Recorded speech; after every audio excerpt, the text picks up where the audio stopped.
Hi, and welcome back. Let's dive into some examples to better understand how financial instruments are recognized upon initial recognition. First, let's talk about unconditional receivables and payables. These are recognized as assets or liabilities the moment an entity becomes a party to the contract.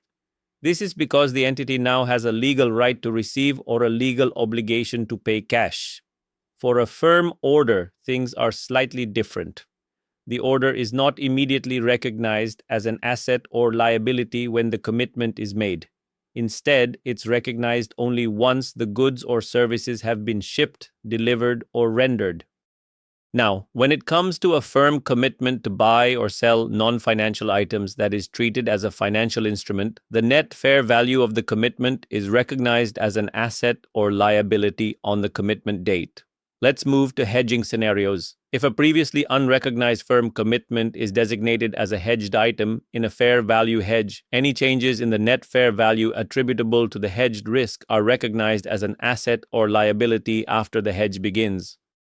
For forward contracts, these are recognized as assets or liabilities on the commitment date, not on the settlement date. Typically, when an entity becomes a party to a forward contract, the fair values of the right and obligation balance out, so the net fair value is often zero. However, if the net fair value isn't zero, it's recorded as an asset or liability.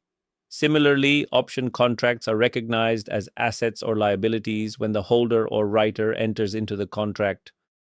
Lastly, it's important to note that planned future transactions, no matter how certain they are not recognized as assets or liabilities. This is because the entity hasn't yet become a party to a contract. These examples highlight how recognition depends on whether the entity has become legally bound by the contract.